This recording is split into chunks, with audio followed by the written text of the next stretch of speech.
ദിലീപിനെ പുറത്തിറക്കാൻ അഹോരാത്രം പണിയെടുക്കുന്നവർക്ക് നിരാശ സമ്മാനിച്ച മറ്റൊരു ദിവസം കൂടി കടന്നുപോയിരിക്കുകയാണ്. ഹൈക്കോടതിയിൽ അതിവേഗം ജാമ്യം നേടുക എന്ന തന്ത്രം പയറ്റിയ പ്രതിഭാഗത്തിന് അത് ലക്ഷ്യത്തിലെത്തിക്കാനായില്ല, മുന്നേറ്റം നടത്താനുമായില്ല. അതേ ദിവസം തന്നെ അങ്കമാലി കോടതിയുടെ ജാമ്യം നിഷേധിച്ചുകൊണ്ടുള്ള ഉത്തരവിലെ വളരെ ശ്രദ്ധേയമായ പ്രസക്തമായ നിരീക്ഷണങ്ങൾ ദിലീപിനെതിരെ മറുഭാഗത്ത്. ഒപ്പം ഭൂമി കയ്യേറ്റത്തിൽ ചാലക്കുടി നഗരസഭയിലെ അനുമതി തരപ്പെടുത്താൻ കഴിഞ്ഞ കൗൺസിലിലെ അംഗങ്ങൾക്ക് UDF അംഗങ്ങൾക്ക് 20 ലക്ഷം രൂപ കോഴ നൽകി എന്ന ആരോപണം, അതുമായി ബന്ധപ്പെട്ട് വിജിലൻസ് അന്വേഷണത്തിനുള്ള ശുപാർശ പോലെയുള്ള മറ്റു കുരുക്കുകൾ ആ വിധത്തിൽ അന്വേഷണം മറ്റൊരു തലത്തിൽ മുന്നോട്ട് പോകുന്നു. ഇങ്ങനെ പല വിധത്തിൽ കാര്യങ്ങൾ പുരോഗമിക്കുമ്പോൾ ദിലീപിനെ പുറത്തിറക്കാൻ അഹോരാത്രം പണിയെടുക്കുന്നവർക്ക് ആദ്യം സൂചിപ്പിച്ചതുപോലെ നിരാശ മാത്രമായി മിച്ചമായി കിട്ടിയ ഒരു ദിവസം. പ്രൈം ഡിബേറ്റ് ആരംഭിക്കുന്നു. മറ്റു പ്രധാന വാർത്തകൾ കൂടി നോക്കി ഈ ചർച്ചയിലേക്ക് വരാം. വെങ്കയ്യ നായിഡു NDAയുടെ ഉപരാഷ്ട്രപതി സ്ഥാനാർത്ഥി. തീരുമാനം BJP പാർലമെന്ററി പാർട്ടി യോഗത്തിൽ. നായിഡു നാളെ പത്രിക സമർപ്പിക്കും. രാഷ്ട്രപതിയെ തെരഞ്ഞെടുക്കാനുള്ള വോട്ടെടുപ്പ് പൂർത്തിയായി. പാർലമെന്റിന്റെ വർഷകാല സമ്മേളനത്തിന് തുടക്കം. നഴ്സുമാരുടെ സമരം തീർക്കാൻ ഇടതുമുന്നണി ഇടപെടൽ. ഒത്തുതീർപ്പാക്കണമെന്ന് സർക്കാരിനോട് മുന്നണി. വ്യാഴാഴ്ച പരിഹാരമെന്ന് മുഖ്യമന്ത്രി. ആശുപത്രികളിൽ പകരക്കാരാകാനില്ലെന്ന് നഴ്സിംഗ് വിദ്യാർത്ഥികൾ. ഞങ്ങൾ ഇന്നത്തെ സ്റ്റുഡന്റ് നഴ്സസ് ആണ്, നാളത്തെ നഴ്സുമാരാണ്. അപ്പോൾ ഒരിക്കലും ഞങ്ങളോട് ഇങ്ങനെ ചെയ്യുന്നത് ശരിയല്ല. ഞങ്ങൾക്ക് വേണ്ടിയിട്ടാണ് ഞങ്ങളുടെ സഹോദരിമാർ ഇപ്പോൾ സമരം ചെയ്തുകൊണ്ടിരിക്കുന്നത്. അപ്പോൾ ഞങ്ങൾ പൂർണ്ണമായും ഞങ്ങളുടെ പിന്തുണ അവരെ അറിയിക്കുക തന്നെ ചെയ്യും. കണ്ണൂരും കാസർകോട്ടും അനിശ്ചിതകാല സമരം തുടരുന്നു. നിലവിൽ ബദൽ സംവിധാനം വേണ്ടെന്ന് ആശുപത്രി ഉടമകൾ. അതിവേഗം ജാമ്യമെന്ന തന്ത്രം ഫലിച്ചില്ല. ദിലീപിന്റെ ജാമ്യ ഹർജി ഹൈക്കോടതി വ്യാഴാഴ്ചയിലേക്ക് മാറ്റി. ഭൂമി കയ്യേറ്റത്തിലും കുരുക്കുമുറുകുന്നു. നഗരസഭാനുമതിക്ക് 20 ലക്ഷം കോഴ നൽകിയെന്ന ആരോപണത്തിൽ വിജിലൻസ് അന്വേഷണത്തിന് ചാലക്കുടി നഗരസഭയുടെ ശുപാർശ. അങ്കമാലി കോടതി ഉത്തരവിൽ ദിലീപിനെതിരെ കടുത്ത പരാമർശം. MLA മാരായ മുകേഷിന്റെയും അൻവർ സാദത്തിന്റെയും മൊഴിയെടുത്തു. അനുമതി വാങ്ങാതെ MLA ഹോസ്റ്റലിൽ കയറിയുള്ള മൊഴിയെടുപ്പിൽ സ്പീക്കർക്ക് അതൃപ്തി. മതസ്പർദ്ധ വളർത്തിയെന്ന കേസിൽ TP സെൻകുമാറിന് ഇടക്കാല ജാമ്യം. പോലീസ് ഉന്നതർ പക വീട്ടുകയാണെന്ന് സെൻകുമാർ. മുൻകൂർ ജാമ്യാപേക്ഷ തിങ്കളാഴ്ച പരിഗണിക്കാൻ മാറ്റി. ശബ്ദരേഖയടങ്ങിയ ഫോൺ അഭിമുഖം പോലീസിൽ ഹാജരാക്കി. നടിക്കെതിരായ പരാമർശങ്ങളും ഫോണിൽ. സ്വാശ്രയ മെഡിക്കൽ പ്രവേശനത്തിൽ സർക്കാരിന് താൽക്കാലിക ആശ്വാസം. ഫീസ് ഘടന ശരിവെച്ച് ഹൈക്കോടതി. ഓർഡിനൻസ് വൈകിയതിൽ കോടതിക്ക് അതൃപ്തി. മാനേജ്മെന്റുകൾ സുപ്രീം കോടതിയിലേക്ക്. കോഴിവിലയിലെ ഭിന്നത പരിഹരിക്കാനാകാതെ സർക്കാർ. കോഴിവില വർദ്ധിപ്പിക്കാൻ ധാരണയായെന്ന് വ്യാപാരി വ്യവസായി ഏകോപന സമിതി. കോഴി കിലോയ്ക്ക് 115 രൂപയും കോഴിയിറച്ചി കിലോയ്ക്ക് 170 രൂപയുമായി പുതുക്കിയെന്ന് അവകാശവാദം. നിഷേധിച്ച് ധനമന്ത്രിയുടെ ഓഫീസ്.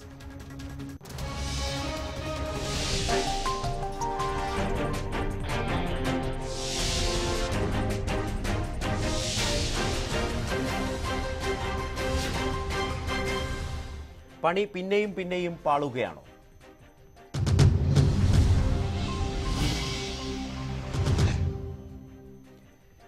നടിയെ ആക്രമിച്ച കേസിൽ ദിലീപിന്റെ ജാമ്യാപേക്ഷ വ്യാഴാഴ്ച പരിഗണിക്കും. മറുപടി നൽകാൻ കൂടുതൽ സമയം വേണമെന്ന സർക്കാർ വാദം അംഗീകരിച്ചാണ് കേസ് വ്യാഴാഴ്ചത്തേക്ക് മാറ്റിയത്. കേസുമായി തന്നെ ബന്ധിപ്പിക്കുന്ന തെളിവുകളില്ല എന്ന് ദിലീപ് ഹൈക്കോടതിയിൽ സമർപ്പിച്ച ജാമ്യാപേക്ഷയിൽ പറയും. നടിയെ ആക്രമിച്ച കേസിൽ 2017 ഏപ്രിൽ പോലീസ് അന്തിമ റിപ്പോർട്ട് സമർപ്പിച്ചിരുന്നു. ഈ സമയത്ത് താൻ പ്രതിയായിരുന്നില്ലെന്ന് ദിലീപ് നൽകിയ ജാമ്യാപേക്ഷയിൽ പറയുന്നു. അതിനുശേഷം കേസിലെ പ്രതി പൾസർ സുനി ബ്ലാക്ക്മെയിലിംഗ് ചെയ്യാൻ ശ്രമിക്കുന്നതായി താൻ പരാതി നൽകിയപ്പോഴാണ് തനിക്കെതിരെ പോലീസ് നീങ്ങിയത്. മണിക്കൂറുകളോളം ചോദ്യം ചെയ്തിട്ടും ഒരു തെളിവും പോലീസിന് ലഭിച്ചിട്ടില്ല. അന്വേഷണവും തെളിവെടുപ്പും പൂർത്തിയായതിനാൽ ഇനി ജുഡീഷ്യൽ കസ്റ്റഡിയുടെ ആവശ്യമില്ലെന്നും ദിലീപിന്റെ ഹർജിയിൽ പറയുന്നു. പിടിച്ചുപറി ഉൾപ്പെടെ നിരവധി ക്രിമിനൽ കേസുകൾ പ്രതിയായ പൾസർ സുനിയുടെ മാത്രം മൊഴിയുടെ അടിസ്ഥാനത്തിലാണ് തനിക്കെതിരെ കേസെടുത്തിരിക്കുന്നത്. പോലീസ് നിരത്തിയ 19 തെളിവുകളിൽ 8 തന്റെ ഡ്രൈവർക്കും ജീവനക്കാർക്കുമെതിരാണ്. ഇതിൽ തന്നെ ബന്ധിപ്പിക്കുന്ന ഒരു തെളിവുമില്ലെന്ന് ദിലീപിന്റെ ഹർജിയിൽ പറയുന്നു. വ്യാഴാഴ്ച കേസ് പരിഗണിക്കുമ്പോൾ സർക്കാരിന്റെ വാദവും ദിലീപിന്റെ അഭിഭാഷകന്റെ വാദവും കോടതി കേൾക്കും. മൂന്നാം പ്രതി മണികണ്ഠന്റെ ജാമ്യ ഹർജിയും ഇതോടൊപ്പം ഹൈക്കോടതി പരിഗണിക്കുന്നുണ്ട്. ക്യാമറാമാൻ ശ്രീജിത്ത് സി കല്ലുമുട്ടിക്കൊപ്പം എൻ ശ്രീനാഥ്, ന്യൂസ് 18 കൊച്ചി. ദിലീപിന്റെ ചാലക്കുടിയിലെ ഭൂമി ഇടപാട് വിജിലൻസ് അന്വേഷിക്കണമെന്ന് ചാലക്കുടി നഗരസഭ ശുപാർശ നൽകി. ദിലീപ് UDF അംഗങ്ങൾക്ക് 20 ലക്ഷം രൂപ കൈക്കൂലി നൽകി. ടൗൺ ഹാൾ നിർമ്മാണത്തിന് 5 ലക്ഷം രൂപ സംഭാവന നൽകിയെന്നും നഗരസഭ ആരോപിക്കുകയാണ്. പ്രൈം ഡിബേറ്റിന്റെ ഈ ചർച്ചയിൽ പങ്കെടുക്കുന്നത് മുതിർന്ന മാധ്യമപ്രവർത്തകൻ ശ്രീ സണ്ണിക്കുട്ടി എബ്രഹാം, ഒപ്പം തന്നെ അഡ്വക്കേറ്റ് എക്സ് വർഗീസ് കൊച്ചിയിൽ നിന്നും ചേരുന്നു, നിയമവിദഗ്ധൻ, ഒപ്പം സംവിധായകൻ ശാന്തിവിള ദിനേശ്, റിട്ടയർഡ് SP ശ്രീ സുഭാഷ് ബാബു എന്നിവരാണ് പ്രൈം ഡിബേറ്റിൽ പങ്കെടുക്കുന്നത്. അഡ്വക്കേറ്റ് എക്സ് വർഗീസ്, ജില്ലാ കോടതിയിലേക്ക് പോലും പോകാതെയാണ് ഹൈക്കോടതിയിലേക്ക് ജാമ്യ അപേക്ഷയുമായി എത്തിയത്. ഇന്ന് തന്നെ കേൾക്കണം എന്ന നിലയിലുള്ള ഒരു പ്രതിഭാഗം നിലപാടുണ്ടായിരുന്നു. അവിടെയാണ് സർക്കാർ പഠിക്കാൻ കൂടുതൽ സമയം വേണം എന്ന ഒരു നിലപാട് സ്വീകരിച്ചത്. മറുഭാഗത്ത് കോടതിക്ക് പുറത്ത് പ്രതിഭാഗവും അഭിഭാഷകരടക്കവും അതുപോലെ തന്നെ സോഷ്യൽ മീഡിയ ഉപയോഗിച്ചും വലിയ പ്രചരണം ദിലീപിന് അനുകൂലമായി നടത്തിക്കൊണ്ടിരിക്കുകയും ചെയ്യുന്നു. ഇതൊക്കെ ഇത്തരം ഒരുപാട് പരിശ്രമങ്ങൾ ഈ കേസിൽ ഏതെങ്കിലും തരത്തിൽ കോടതിയിൽ ഒരു പുതിയ സാഹചര്യം പ്രതിക്ക് അനുകൂലമായി സൃഷ്ടിക്കാൻ ഉതകുന്നതാണോ? ഇന്ന് അങ്കമാലി കോടതി ആ ജാമ്യം നിഷേധിച്ചുകൊണ്ടുള്ള ഉത്തരവ് പുറത്തു വന്നു. അതിൽ കൃത്യമായി പറയുന്നുണ്ട്, വളരെ ഗുരുതരമായ കുറ്റങ്ങളാണ്, സമാന മനസ്കർക്ക് മുന്നറിയിപ്പ് ആകുന്ന വിധത്തിലാണ് ഈ കേസിനെ കാണേണ്ടത് എന്നാണ് പ്രതിയുടെ ഇക്കാര്യത്തിലുള്ള സാന്നിധ്യത്തെക്കുറിച്ച് ആ കോടതി പരാമർശിച്ചിരിക്കുന്നത്. ഈ ഘട്ടത്തിലാണ് ഹൈക്കോടതിയിലേക്ക് ജാമ്യവുമായുള്ള പ്രതിഭാഗത്തിന്റെ ഈ നീക്കം കേസിന്റെ ഒരു സ്വഭാവം പരിഗണിച്ചാൽ.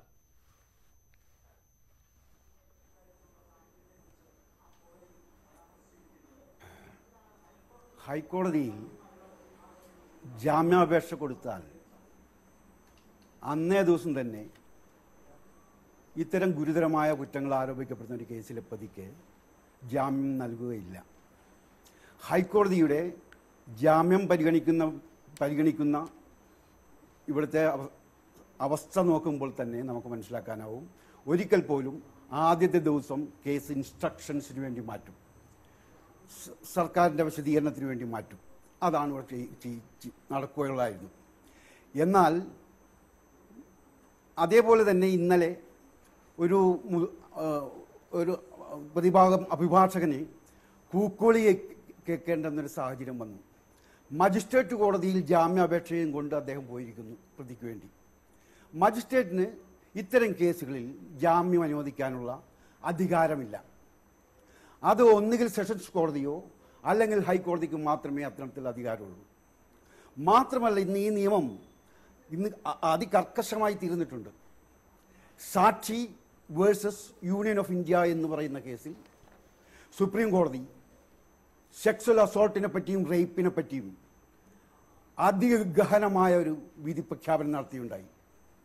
അതിൽ ഇന്ന് 375 376 എന്ന് പറയുന്ന റേപ്പിൻ്റെ നിർവചനത്തിൻ്റെയും അതിൻ്റെ ശിക്ഷയുടെയും അതിൻ്റെ അപര്യാപ്തതകളെ പറ്റി സുപ്രീം കോടതി വ്യക്തമായിട്ട് പറയുകയുണ്ടായി.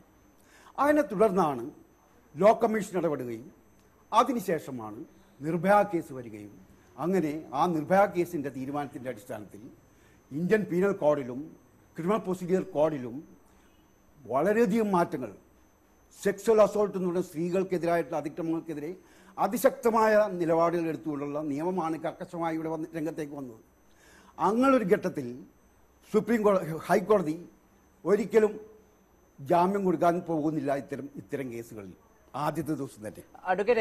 വ്യാഴാഴ്ച വന്നിട്ട് വളരെ പ്രധാനപ്പെട്ട ഒരു നിയമപരമായ അവസ്ഥയും പരിസരവുമാണ് താങ്കൾ വളരെ കൃത്യമായി സൂചിപ്പിച്ചത്. ഒരുപക്ഷെ ഇപ്പോൾ ദിലീപ് സ്തുതിപാഠകരായി ഈ സോഷ്യൽ മീഡിയയിലൊക്കെ വലിയ ആസൂത്രിത പണികൾ നടത്തിക്കൊണ്ടിരിക്കുന്നവർക്ക് ഒരുപക്ഷെ മനസ്സിലാകട്ടെ എന്ന് നമ്മൾക്ക് വിചാരിക്കാം. പക്ഷേ ഈ സമീപനം, അഭിഭാഷക സമീപനത്തിൽ മജിസ്ട്രേറ്റ് കോടതിയിലേക്ക് പോയതിനെ കുറിച്ച് താങ്കൾ സൂചിപ്പിച്ചല്ലോ. ഒന്ന് കേസ് താഴെ തള്ളി തന്നാൽ മതി, മുകളിൽ ഞങ്ങൾ നോക്കിക്കൊള്ളാം എന്ന ഒരു പൊതുമനോഭാവം സൃഷ്ടിക്കപ്പെട്ടിട്ടുണ്ടായിരുന്നു.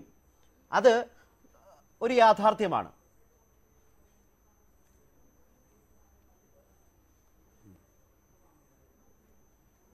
അതായത് അങ്ങനത്തെ ഒരു സമീപനം പറയുന്നത് ഒരു മുതിർന്ന അഭിഭാഷകൻ, അദ്ദേഹത്തിന്റെ ജൂനിയർ, അങ്ങനെ ഒരു സമീപനം പ്രതിഭാഗത്തു നിന്നുണ്ടായിരുന്നു. മുതിർന്ന അഭിഭാഷകൻ, ഒരു സീനിയർ അഭിഭാഷകൻ പോകേണ്ട കാര്യമില്ല, ഉണ്ടായിരുന്നു. എങ്ങനെയും ജാമ്യം നേടിയെടുക്കാൻ വേണ്ടിയുള്ള പരിശ്രമങ്ങൾക്കാണ് അവർ തിരിയുന്നത്. പക്ഷേ കേസിന്റെ ഗൗരവം എത്രയാണ്, എത്ര ഗുരുതരമായ ആരോപണങ്ങളാണ് ഈ കേസിലെ പ്രതികൾക്കെതിരെ വന്നിട്ടുള്ളതെന്നും ശരിക്കും തിരിച്ചറിയുകയാണെങ്കിൽ ഒരു ജൂനിയറിനെ പറഞ്ഞയച്ചിട്ട് അവിടെ കേസ് തള്ളിപ്പിച്ചിട്ട് ഒന്നുകിൽ ഹൈക്കോടതിയിലെയോ സെഷൻസ് കോടതിയിലെയോ വന്നാൽ മതി. മാത്രമല്ല ഇന്ന് തന്നെ കേസ് മൂവ് ചെയ്തിട്ട് ഇന്ന് തന്നെ ജാമ്യം കിട്ടുമെന്നുള്ള ഒരു പ്രതീക്ഷകൾക്ക് ഒരു അവകാശവും വേണ്ട. മാത്രമല്ല ഇന്ന് ഈ സ്ത്രീകൾക്കെതിരായ അതിക്രമങ്ങളുടെ കേസുകൾ കൈകാര്യം ചെയ്യുന്ന ഹൈക്കോടതിയുടെ ഇന്നത്തെ ജഡ്ജി സുനിൽ തോമസ്, അദ്ദേഹം ഒരു കോൺസൈൻഷ്യസ് ജഡ്ജാണ്. അദ്ദേഹം വളരെ സ്ട്രിക്റ്റായി കേസ് ഡയറികൾ മുഴുവൻ പരിശോധിച്ചതിന് ശേഷം മാത്രമേ ഒരു തീരുമാനത്തിലെത്തുള്ളൂ. അതിൻ്റെ അടിസ്ഥാനത്തിൽ എൻ്റെ കണക്കൂട്ടൽ എന്താണെന്ന് വെച്ചാൽ ഒരു കാരണവശാലും കേരള ഹൈക്കോടതി ഈ പ്രതികൾക്ക് ജാമ്യം കൊടുക്കാൻ പോകുന്നില്ല. എന്നാൽ കൊടുത്തേക്കാം, അത് ഈ ഗൂഢാചരണ കേസിൻ്റെ ചാർജ് ഷീറ്റ് കൂടി വന്നതിന് ശേഷം മാത്രമേ കൊടുക്കുകയുണ്ടാവുള്ളൂ. അല്ലാതെ കൊടുക്കുമെന്നും കിട്ടുമെന്നും പ്രതീക്ഷിക്കേണ്ട ആവശ്യകതയില്ല. തീർച്ചയായും പിന്നെ അവർക്ക് പോകാവുന്നത് ഹൈക്കോടതിയുടെ ഓർഡറിനെതിരെ അവർക്ക് സുപ്രീം കോടതിയെ സമീപിക്കാം. തീർച്ചയായും സംഭവിക്കാനിടയുള്ള തികഞ്ഞ ബോധ്യത്തിലുമാണ് അഡ്വക്കേറ്റ് എക്സ് വർഗീസ് ഈ കേസിൽ സാധ്യതകളെ അടിവരയിട്ട് സൂചിപ്പിക്കുന്നത്. ഞാൻ താങ്കളിലേക്ക് മടങ്ങി വരാം. റിട്ടയർഡ് SP ശ്രീ സുഭാഷ് ബാബു കൂടി നമ്മൾക്കൊപ്പം ചേരുന്നുണ്ട്. ശ്രീ സുഭാഷ് ബാബു, പൊതുവിൽ വന്നതും ഒരു വിലയിരുത്തലും അപ്പുണ്ണി എന്ന സഹായിയോ മാനേജരോ പിടിയിലാകും മുമ്പ് ഏതു വിധേനയും ജാമ്യം നേടാൻ പരമാവധി പരിശ്രമിക്കുക എന്ന ഒരു സമീപനം എന്നൊരു ലക്ഷണമാണ് പ്രകടിപ്പിച്ചുകൊണ്ടിരിക്കുന്നത് എന്ന് കരുതേണ്ടതുണ്ടോ? ഈ കേസ് നിരീക്ഷിക്കുന്ന ഒരു മുനുദ്യോഗസ്ഥൻ എന്ന നിലയിൽ താങ്കൾ കാണുന്നത് എങ്ങനെയാണ്? മാനേജർ പിടിക്കും മുമ്പ് എന്നത് പ്രതിഭാഗത്തെ സംബന്ധിച്ച് വളരെ ഗൗരവപ്പെട്ട കനപ്പെട്ട ഒരു പ്രശ്നമാണോ? അതിനുള്ളൊരു വെപ്രാളമോ പരിശ്രമമോ ആണോ അവർ നടത്തിക്കൊണ്ടിരിക്കുന്നത്?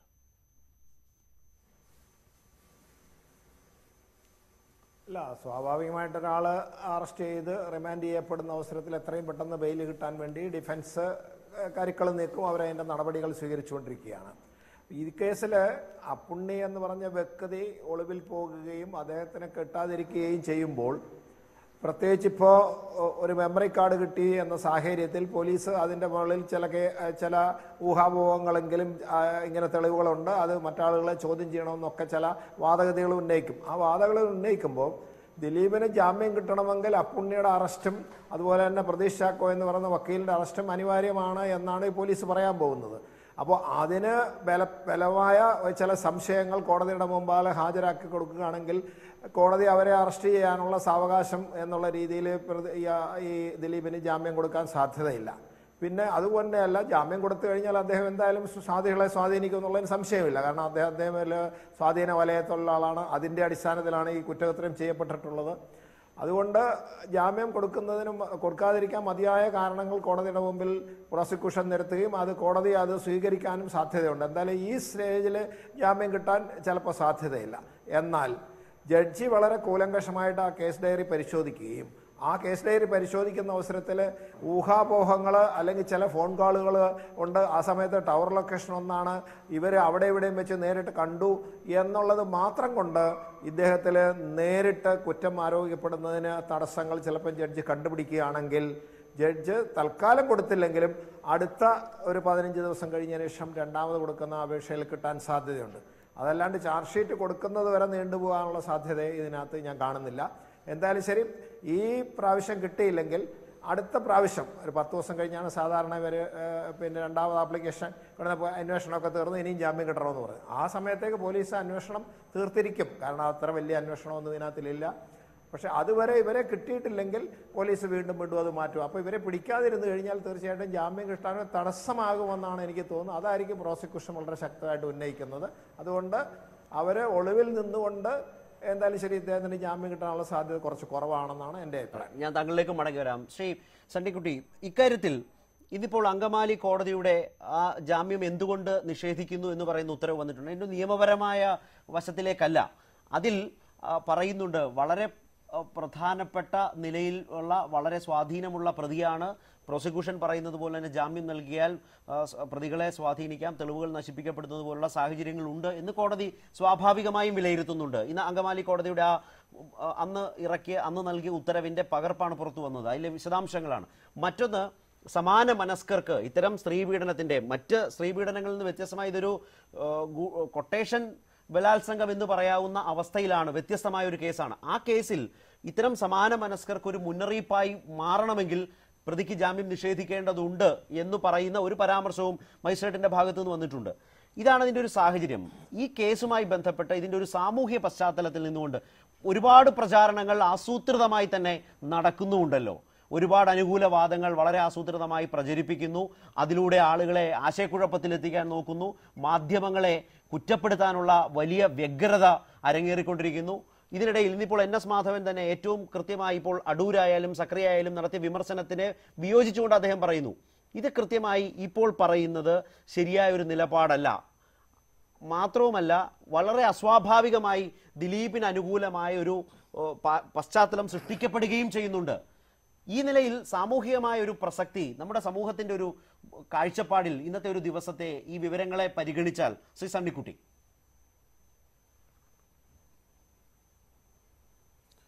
ശരത്ത്, ഇവിടെ രണ്ട് നിലപാടുകൾ വന്നു. അഡ്വക്കേറ്റ് വർഗീസ് പറയുന്നു ചാർജ് ഷീറ്റ് കൊടുക്കാതെ ഈ കേസിൽ ദിലീപിന് ജാമ്യം കിട്ടാൻ സാധ്യതയില്ല, അദ്ദേഹം നിയമവിദഗ്ധനാണ്. ശ്രീ സുഭാഷ് ബാബു ആണെങ്കിൽ ധാരാളം കേസുകൾ ഇതുപോലെ അന്വേഷിച്ച് തെളിയിച്ചിട്ടുള്ള ഒരു വിദഗ്ധനാണ്. അദ്ദേഹം പറയുന്നത് ഒരുപക്ഷെ 10-15 ദിവസത്തിനകം മറ്റ് രണ്ടുപേരുടെ അറസ്റ്റ് കഴിഞ്ഞാൽ വന്നേക്കാം. ഇത് വ്യത്യസ്തമായ ചില അഭിപ്രായങ്ങൾ അവരുടെ വൈദഗ്ധ്യ പ്രാഗൽഭ്യത്തിന്റെയോ അല്ലെങ്കിൽ അറിവിന്റെയോ അടിസ്ഥാനത്തിൽ പറയുന്ന കാര്യങ്ങളാണ്. പക്ഷെ എനിക്ക് തോന്നുന്നത് ഇതിപ്പോൾ ഇന്ന് സംഭവിച്ചത് ദിലീപിന്റെ ഒരു വലിയൊരു തകർച്ചയായിട്ടോ അല്ലെങ്കിൽ ഒരു പിന്നോട്ടടിയായിട്ടോ അല്ലെങ്കിൽ ദിലീപിന്റെ ഭാഗത്തുനിന്നുണ്ടായ നീക്കങ്ങൾക്ക് ഒരു തിരിച്ചടിയൊന്നും പറയാൻ പറ്റുമെന്ന് എനിക്ക് തോന്നുന്നില്ല.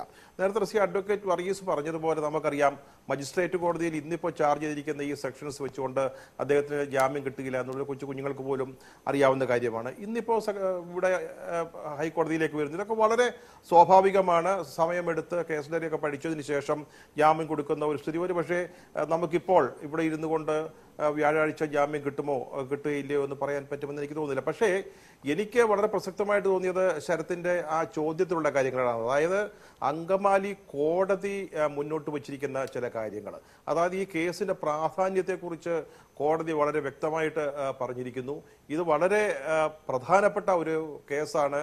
പ്രധാനപ്പെട്ട ചില വിഷയങ്ങൾ ഈ കേസിൽ അന്തർഭവിച്ചിട്ടുണ്ട്. അത് മാത്രമല്ല, ഞാൻ ജാമ്യം കൊടുക്കുന്നില്ല എന്ന് പറയുമ്പോൾ ഇതുപോലെ തെറ്റു ചെയ്യാൻ, കുറ്റം ചെയ്യാൻ താല്പര്യമുള്ള അല്ലെങ്കിൽ അങ്ങനെ ആലോചിക്കുന്ന ആളുകൾക്ക്, അങ്ങനെ ചിന്തിക്കുന്ന ആളുകൾക്കൊരു മുന്നറിയിപ്പായിട്ട് ഈ കോടതി വിധി, ആ ജാമ്യ അപേക്ഷ തള്ളിയ വിധി മാറണം എന്ന ഉദ്ദേശത്തോടു കൂടി തന്നെ വളരെ പ്രസക്തമായ, വളരെ വ്യക്തമായ ഒരു നിലപാട് കോടതി എടുത്തിരിക്കുന്നു എന്ന കാര്യത്തിൽ സംശയമില്ല. ഈ സാഹചര്യങ്ങളും നമ്മൾ പരിശോധിക്കേണ്ടതുണ്ട്. കഴിഞ്ഞ കുറേ ദിവസങ്ങളായിട്ട് പലരും പറയുന്നത് പോലെ ഒരു പണം മുടക്കി ചില മറ്റൊരു കൊട്ടേഷൻ, അതായത് സാമൂഹ്യ മാധ്യമങ്ങളിൽ പ്രതിക്ക് അനുകൂലമായ ഒരു ചിന്ത അല്ലെങ്കിൽ അനുകൂലമായ ഒരു തരംഗം സൃഷ്ടിക്കുന്നതിന് വേണ്ടി പണം മുടക്കിക്കൊണ്ട് ചില PR ഏജൻസികളെ ഉപയോഗിച്ച്, നമ്മൾ ഇതുവരെ കണ്ടിട്ടില്ലാത്ത ചില ഓൺലൈൻ പത്രങ്ങളെ ഉപയോഗിച്ചുകൊണ്ട്, പഴയതും പുതിയതുമായ പേജുകൾ, ഫേസ്ബുക്ക് പേജുകൾ ഉപയോഗിച്ചുകൊണ്ടൊക്കെ ഒരു ശ്രമങ്ങൾ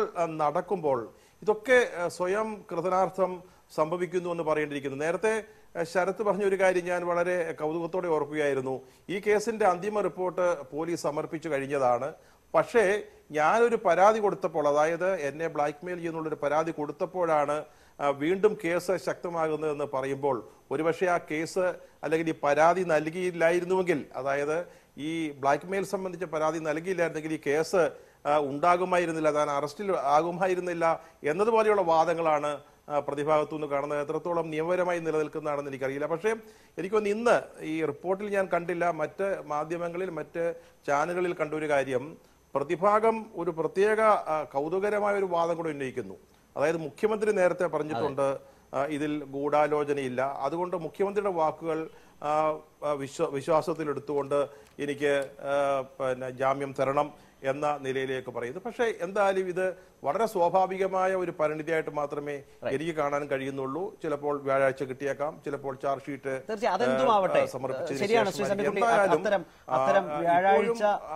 തീർച്ചയായും വ്യാഴാഴ്ച ജാമ്യം കിട്ടുമോ എന്ന നിലയിലേക്ക് നമ്മൾ ഇതിനെ പരിമിതപ്പെടുത്തേണ്ടതുമില്ല. അത് ആ വിധത്തിൽ കോടതിയിൽ സൂക്ഷ്മമായ വിലയിരുത്തലുകൾക്ക് വിധേയമാകുന്നത് ആരൊക്കെ നെറ്റി ചുളിച്ചാലും മാധ്യമങ്ങൾ വളരെ ജാഗ്രതയോടെയും സൂക്ഷ്മതയോടെയും വിലയിരുത്തും, വലിയ വാർത്തയാക്കും. സ്വാഭാവികമായും അതിന് കഴിയുന്ന പോരുന്ന അർഹരായ ആളുകളെ ഉപയോഗിച്ച് ചർച്ച ചെയ്യുക തന്നെ ചെയ്യും. അതിലേതെങ്കിലും തരത്തിൽ നെറ്റി ചുളിച്ചിട്ട് ഒരു കാര്യവുമില്ല എന്ന് പറയാതിരിക്കാനുമാവില്ല.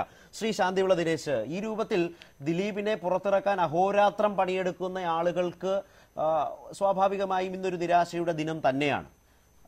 മാത്രവുമല്ല, മുമ്പ് പറഞ്ഞ പോലെ മജിസ്ട്രേറ്റ് കോടതിയുടെ ആ ഉത്തരവിൽ ഒരു സെന്റൻസ് അത് വളരെ പ്രധാനമാണ്.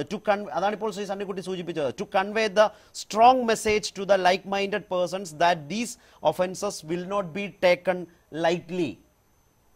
ഇവിടെ പോലീസിനെ വലിയ വിശ്വസിച്ചുകൊണ്ട് നിൽക്കുന്ന അതാണ് യഥാർത്ഥത്തിൽ ദിലീപിന് ഒരു വലിയ ന്യായവാദമായി ഉന്നയിക്കുന്നത്. ഈ കേസിൽ ഇതാദ്യമായി ഒരു കോടതിയുടെ ഭാഗത്ത് നിന്ന്, മജിസ്ട്രേറ്റിന്റെ ഭാഗത്ത് നിന്ന് ഈ നിരീക്ഷണത്തോടു കൂടിയാണ് ആ ജാമ്യ ഹർജി തള്ളിയത്. എന്നിട്ടും അഹോരാത്രം പണിയെടുക്കുകയാണ് പുറത്ത്. അദ്ദേഹം ചെയ്ത ക്ഷേമ പ്രവർത്തനങ്ങളെ മുൻനിർത്തി, അദ്ദേഹം ഇല്ലെങ്കിൽ മലയാള സിനിമ അങ്ങ് പടുകുഴിയിലേക്ക് താണുപോകും, വീണുപോകും എന്ന മട്ടിൽ യഥാർത്ഥത്തിൽ യാഥാർത്ഥ്യ ബോധത്തോടുകൂടി ഈ പ്രശ്നത്തെ സമീപിക്കേണ്ടതല്ലേ സിനിമാ ലോകത്തുള്ളവരടക്കം, അല്ലെങ്കിൽ ഇമാതിരി പണി നടത്തുന്നവരും? ശ്രീ ശാന്തിവിള, എനിക്ക് നിങ്ങളുടെ ടൈറ്റിൽ കാണുമ്പോൾ തന്നെ ആദ്യം എനിക്ക് എന്താ പറയുക, ഭയങ്കര പേടിയാവുന്നു. കാരണം ദിലീപിൻ്റെ സ്തുതിപാഠകർ ഇനി എന്ത് പറയും എന്ന് പറയുന്നതിൽ ഞാനും പെടുമോ എന്നുള്ളൊരു സംശയമുണ്ട്. ഞാൻ കഴിഞ്ഞ 22 ദിവസമായി പറയുന്നത്, ദിലീപ് എന്നല്ല, ഇനി മലയാള സിനിമ ഇൻഡസ്ട്രിയിലെ ഏറ്റവും മേളിലുള്ള ആളായാലും ശരി, ഇത്തരം കൃത്യം ചെയ്തിട്ടുണ്ടെങ്കിൽ തീർച്ചയായിട്ടും അയാൾ ശിക്ഷിക്കപ്പെടണം. പിന്നെ പണ്ഡിറ്റ് ജവഹർലാൽ നെഹ്റു ഇല്ലെങ്കിൽ ഇന്ത്യ എന്താവും എന്ന് ചോദിച്ച നാടാണ്. ഇപ്പോൾ സത്യൻ മാഷില്ലെങ്കിൽ മലയാള സിനിമ ഇനി എന്ത് ചെയ്യുമെന്ന് ചോദിച്ച നാടാണ്. അപ്പോൾ ദിലീപൊന്നും മലയാള സിനിമയിലെ അവസാന വാക്കൊന്നുമല്ല. പക്ഷേ എനിക്ക് മനസ്സിലാവാത്ത ചില കാര്യങ്ങൾ, 3 ദിവസം മുമ്പ് ഈ ഇരയാക്കപ്പെട്ട പെൺകുട്ടി ഒരു സ്റ്റേറ്റ്മെൻറ്റ് കേരളത്തിലെ എല്ലാ പത്രങ്ങൾക്കും കൊടുത്തു. ഞാനും അയാളുമായിട്ട് കോടിക്കണക്കിന് രൂപയുടെ ട്രാൻസാക്ഷൻ ഉണ്ടെന്ന് പറയുന്നു. 10 പൈസയുടെ ബിസിനസ് ഞങ്ങൾ തമ്മിലില്ല. പോലീസും പറഞ്ഞിട്ടില്ല. ഞാൻ ആ നടന്റെ പേര് ഒരു പോലീസ് ഓഫീസറും പറഞ്ഞിട്ടില്ല. മാന്യതയല്ലേ? ഞങ്ങൾ പ്രൊഫഷണലായി ചില എതിർപ്പുകൾ ഞങ്ങൾ തമ്മിലുണ്ട്. ഇതിനപ്പുറം ആ കുട്ടി പറഞ്ഞിട്ടില്ലാത്തത്, ഈ ക്വസ്റ്റ്യൻ ചെയ്യൽ അല്ലെങ്കിൽ ഈ പറയുന്ന കോടതിയിൽ വരുന്ന തെളിവുകളിൽ രാംകുമാർ സാർ ഉന്നയിക്കില്ലേ എന്നെനിക്ക് സംശയമുണ്ട്. 2, ഈ അയാളെ 13 മണിക്കൂർ ക്വസ്റ്റ്യൻ ചെയ്തപ്പോൾ ഈ പറഞ്ഞ മുങ്ങിപ്പോയി എന്ന് പറയുന്ന കുഞ്ഞുണ്ണി അടക്കം, മറ്റേ നാദിർഷ അടക്കം, ദിലീപ് അടക്കം 13 മണിക്കൂർ പോലീസിൻ്റെ കയ്യിൽ കിട്ടിയിട്ട് അന്ന് ഈ ഫോണുകളൊന്നും വാങ്ങി വയ്ക്കാതിരിക്കുകയും അവസാനം അറസ്റ്റ് ചെയ്യുന്നതിൻ്റെ അന്ന് രാവിലെ 5:30 മണിക്ക് വിളിച്ചുകൊണ്ട് പോയി വൈകുന്നേരം 5:30 മണിക്ക് അറസ്റ്റ് ചെയ്യുമ്പോൾ പോലും ആ ഫോൺ വാങ്ങാതെ വയ്ക്കുകയും, എന്നിട്ട് ഇപ്പോൾ 2 ഫോൺ കൊണ്ട് കൊടുത്തപ്പോൾ ആ ഫോൺ അല്ല, ദിലീപിന് 3ാമത് വേറൊരു ഫോണുണ്ട് എന്ന് പറയുന്ന ഇത്തരം ഇണങ്ങാത്ത ഒരുപാട് കണ്ണികളുള്ളിടത്ത് ഈ കേസ് എത്ര ദുർബലമാവും എന്നാണ് ഞാൻ ആലോചിക്കുന്നത്. അല്ല, അങ്ങനെ ആശങ്കപ്പെടുന്നിടത്താണ് ആ കോടതിയുടെ വളരെ നിരീക്ഷണം. അതിൽ വേറെയുണ്ട്, allegations are grievous in nature and there is a chance of tampering with evidence. നിങ്ങൾ ഈ എവിഡൻസിൽ, ശാന്തിവിള, എവിഡൻസ് ദുർബലമാണെന്ന് പറയുമ്പോൾ പോലീസ് കണ്ടെത്തുന്ന തെളിവുകളെ ദുർബലപ്പെടുത്താൻ, അതിനെ അട്ടിമറിക്കാൻ പോകുന്ന പ്രതിയാണെന്ന് കൂടി പറയുന്നുണ്ട്. അതുകൂടി മനസ്സിലാക്കണം. അത് ഏതെങ്കിലും തരത്തിലൊരു PR ഏജൻസി പറയുന്നതല്ല, അതൊരു കോടതി പറയുന്നതാണ്. ഞാൻ താങ്കളിലേക്ക് മടങ്ങി വരാം. ഇപ്പോൾ ചാലക്കുടി നഗരസഭാ ചെയർപേഴ്സൺ ശ്രീമതി ഉഷ പരമേശ്വരൻ ടെലിഫോൺ ലൈനിൽ ചേരുന്നുണ്ട്. ഇത് ചാലക്കുടിയിലെ ഈ ഡി സിനിമാസുമായി ബന്ധപ്പെട്ട് ഇതിനിടയിൽ വന്നിട്ടുള്ള ഒരു പ്രധാനപ്പെട്ട ഇന്നത്തെ ഒരു നീക്കമാണല്ലോ ചെയർപേഴ്സൺ. അതിലെന്താണ് യഥാർത്ഥത്തിൽ നിങ്ങൾ ഉന്നയിക്കുന്ന പ്രശ്നം? അനുമതിക്കായിട്ട് നഗരസഭയെ വഴിവിട്ട് അംഗങ്ങൾ സഹായിച്ചിട്ടുണ്ട്, അതിന് കോഴ കൊടുത്തിട്ടുണ്ട്, നഗരസഭയ്ക്ക് വേറെ സംഭാവന ദിലീപ് നൽകിയിട്ടുണ്ട് എന്നൊക്കെയുള്ള കണ്ടെത്തലുകളാണോ ഇപ്പോൾ പൊടുന്നനവെ രൂപപ്പെട്ടു വരുന്നത്? ഹലോ, എന്താണ് ചാലക്കുടി ഡി സിനിമാസുമായി ബന്ധപ്പെട്ട്, ഭൂമി കയ്യേറ്റവുമായി ബന്ധപ്പെട്ട് ഒരു പുതിയ കോഴവാദം പുറത്തു വരുന്നുണ്ടല്ലോ പൊടുന്നനവെ, ഇതുവരെ ഇല്ലാത്തത്? ഡി സിനിമാസുമായി ബന്ധപ്പെട്ട് പൊതുവെ ന്യൂസില്, പത്രങ്ങളിലൊക്കെ പരാതികൾ, ഭൂമി കയ്യേറ്റം നടത്തിയതായിട്ടുള്ള പരാതികൾ നമ്മൾ പേപ്പറിൽ വായിച്ചുകൊണ്ടിരിക്കുകയാണ്. അപ്പോ അതിന്റെ ഭാഗമായിട്ട് ഇന്ന് കൗൺസിലില് ഡി സിനിമാസിന്റെ ഒരു അജണ്ടയുമായി ബന്ധപ്പെട്ടുകൊണ്ട് കൗൺസിലില് ഇത് ചർച്ച ചെയ്തപ്പോൾ, ഭൂമി വിവാദമായിട്ടല്ല, അപ്പൊ അത് ചർച്ച ചെയ്തപ്പോ അവിടെ കയ്യേറ്റം നടന്ന ആരോപണവും അതുപോലെ തന്നെ ചട്ടങ്ങളെ ലംഘിച്ചുകൊണ്ട് അവിടെ കെട്ടിടം പണിതു എന്നുള്ള ആരോപണങ്ങളും ഉണ്ടായിരിക്കുന്ന സാഹചര്യത്തില് കഴിഞ്ഞ UDF UDF-ന്റെ ഭരണസമിതി ഉം. ആണ് കഴിഞ്ഞ കാലയളവിൽ അവർക്ക് അനുമതി കൊടുത്തത്. ഉം. അപ്പോ ഇപ്പോ അത്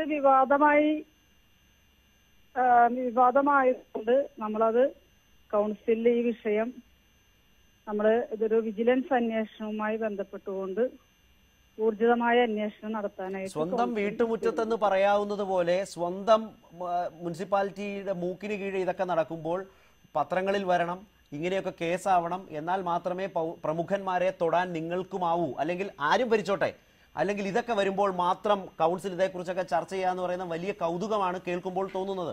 എന്താണ് യഥാർത്ഥത്തിൽ ഒരു 20 ലക്ഷം കോഴയുടെ കഥ കൂടി കേൾക്കുന്നുണ്ടല്ലോ, എന്താണ് അതിന്റെ സംഭവം?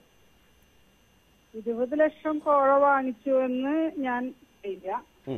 ടൗൺ ഹാളുമായി ബന്ധപ്പെട്ടുകൊണ്ട്, ചാലക്കുടി നഗരസഭയുടെ ടൗൺ ഹാളുമായി ബന്ധപ്പെട്ടുകൊണ്ട് ടൗൺ ഹാളിന് സുമനസുകളിൽ നിന്നും പണം, അതൊരു തെറ്റല്ലല്ലോ. അത് റെക്കോർഡ് ചെയ്ത് രേഖപ്പെടുത്തി 5 ലക്ഷം രൂപ ദിലീപ് നൽകിയിട്ടുണ്ടെങ്കിൽ അതെങ്ങനെയാണ് ഒരു വിജിലൻസ് അന്വേഷണത്തിനൊക്കെ പാകമാകുന്ന വിധത്തിൽ അതിലൊരു പെശകുള്ളത് ചെയർപേഴ്സൺ? അല്ല, ഇപ്പോ ഭൂമി റവന്യൂ പുറമ്പോക്കിലാണ് അത് എന്ന് ഒരു ദുരൂഹത നിലനിൽക്കുന്നത് കൊണ്ട് മാത്രം ഞങ്ങളിപ്പോ അത് അന്വേഷിക്കാമെന്ന് ചോദിച്ചു. അതിന് വേറെ അന്വേഷണം നടക്കുന്നുണ്ടല്ലോ. അവിടെ എന്തിനാണ് വിജിലൻസ് അന്വേഷണം എന്ന് പറയുന്ന മറ്റൊരു അന്വേഷണത്തിന്റെ സാധ്യത നിങ്ങൾ? അത് ചട്ടലംഘനമായിട്ടാണ് നടന്നത് എന്നുള്ളതിന്റെ ഒരു പരാമർശമുള്ളത് കൊണ്ട് മാത്രം ഞങ്ങള് അത് അന്വേഷണത്തിന്. അതല്ലാതെ കഴിഞ്ഞ കൗൺസിലിനെ കുറിച്ച് അത്ര വലിയ ആക്ഷേപമൊന്നും നിങ്ങൾക്കില്ല എന്നല്ലേ പറഞ്ഞു വരുന്നത്? അവർ വഴിവിട്ട് ദിലീപിനെ സഹായിച്ചതായി, ഈ ഭൂമി കയ്യേറ്റത്തിനും അനുമതിക്കുമായി സഹായിച്ചതായി അങ്ങനെയാണ് വാർത്തകൾ നിറഞ്ഞത്. അങ്ങനെ ഒരു കേസ്, അങ്ങനെ ഒരു വലിയ ആക്ഷേപം നിങ്ങൾക്കുണ്ടെങ്കിൽ ഉണ്ടെന്ന് പറയാം, ഇല്ലെങ്കിൽ ഇല്ല എന്നും പറയാം. അല്ല, അതിനാണല്ലോ ഞങ്ങള് അത് അങ്ങനെ സംശയാസ്പദമായ രീതിയിൽ വന്നപ്പോഴാണ് ഞങ്ങള് അത് വിജിലൻസ്. ഇല്ല, സംശയം എന്താണെന്ന് ഇപ്പോഴും പറയുന്നില്ല. അവിടുത്തെ ടൗൺ ഹാള് നിർമ്മിക്കാൻ 5 ലക്ഷം രൂപ ദിലീപ് സംഭാവന നൽകിയിട്ടുണ്ട് എങ്കിൽ ആ സംഭാവന അയാൾ രേഖാമൂലമല്ലേ തരുന്നത്? അത് കോഴയല്ലല്ലോ, കൈക്കൂലി അല്ലല്ലോ. അതിനപ്പുറം കൈക്കൂലി കൊടുത്താണോ ആ അനുമതി അക്കാലത്ത് വാങ്ങിയത്? നഗരസഭയുടെ അനുമതിക്ക് പിന്നിൽ കോഴയുണ്ടോ? അത് ഞങ്ങള് അന്ന് നടന്ന UDF-ന്റെ കാലത്ത് നടന്ന ഒരു തീരുമാനമാണല്ലോ അത്, അനുമതി കൊടുത്തതാണ്. അപ്പൊ അതുമായി ബന്ധപ്പെട്ടുകൊണ്ട് ഞങ്ങൾ ഫയല് പരിശോധിച്ചുകൊണ്ട് അതിന് മറുപടി നൽകാം. റൈറ്റ്. ഏതായാലും ഈ സാഹചര്യത്തിൽ കാര്യങ്ങൾ കൊഴുത്തു വരുമ്പോഴാണ് ചാലക്കുടി നഗരസഭയുടെ വകയായും ഇങ്ങനെ ഒരു തീരുമാനത്തിലേക്ക് വരുന്നു. ചെയർപേഴ്സൺ ആണ് ഇപ്പോൾ വിശദീകരിച്ചത്. എന്നാൽ ഒന്നും വിട്ട് കോഴയെക്കുറിച്ച് ഗൗരവപ്പെട്ട ആരോപണം ഉന്നയിക്കാൻ ചെയർപേഴ്സൺ തയ്യാറായില്ല എന്നത് ശ്രദ്ധേയമാണ്. ചട്ടവിരുദ്ധമായ ഇപ്പോഴത്തെ ഈ പൊതുവിവാദങ്ങളൊക്കെ എന്ന മട്ടിൽ അന്വേഷിക്കാൻ ആലോചിക്കുന്നു എന്നതാണ് അദ്ദേഹം സൂചിപ്പിച്ചത്. ശ്രീ AX വർഗീസ്, നേരത്തെ സംവിധായകൻ ശാന്തിവിള ദിനേശ് ഈ അന്വേഷണത്തിലുള്ള ഇപ്പോഴും സിനിമാ രംഗത്ത് കുറെ ആളുകളെങ്കിലും പരസ്യമായി പങ്കുവെക്കുന്ന കുറെ സംശയങ്ങളുണ്ട്. തെളിവുകൾ ബലമുള്ളതാണോ? ദിലീപ് ഇത് ചെയ്തു എന്ന് പോലീസിന് തെളിയിക്കാനായിട്ടുണ്ടോ എന്നൊക്കെ ചോദിക്കുന്ന വലിയ ചോദ്യങ്ങളുണ്ട്. അതുകൊണ്ട് ആ നിലയിൽ ഉന്നയിക്കുന്ന സംശയങ്ങൾക്ക് ഇപ്പോൾ എത്രമാത്രം പ്രസക്തിയുണ്ട്? നേരത്തെ ശ്രീ സുഭാഷ് ബാബു ചോദിച്ച പോലെ കേസ് ഡയറി വിളിച്ചു വരുത്തി ജഡ്ജ് പരിശോധിക്കുന്ന സാഹചര്യം വരാം. മുമ്പ് പറഞ്ഞതുപോലെയുള്ള തെളിവുകൾ ബന്ധപ്പെടുത്തുന്നതിലെ ന്യൂനതകൾ ഉണ്ടെങ്കിൽ, താങ്കൾ പറഞ്ഞതുപോലെയല്ല, ചിലപ്പോൾ ഒരു 10-15 ദിവസം കഴിയുമ്പോൾ വേണമെങ്കിൽ ജാമ്യം ലഭിക്കാവുന്ന സാഹചര്യവും രൂപപ്പെട്ടു വന്നേക്കാം. അങ്ങനെ വന്നാൽ നേരത്തെ ഈ സിനിമാ പ്രവർത്തകർ ചിലരെങ്കിലുമൊക്കെ പറയുന്ന ചില സംശയങ്ങളുണ്ട്. ദിലീപിനെ അറസ്റ്റ് ചെയ്യാൻ മാത്രം തെളിവുണ്ടോ? തെളിവ് എവിടെ? ആ ചോദ്യത്തിന് എത്രമാത്രം കഴമ്പുണ്ട് ഇപ്പോൾ ഈ ഘട്ടത്തിൽ?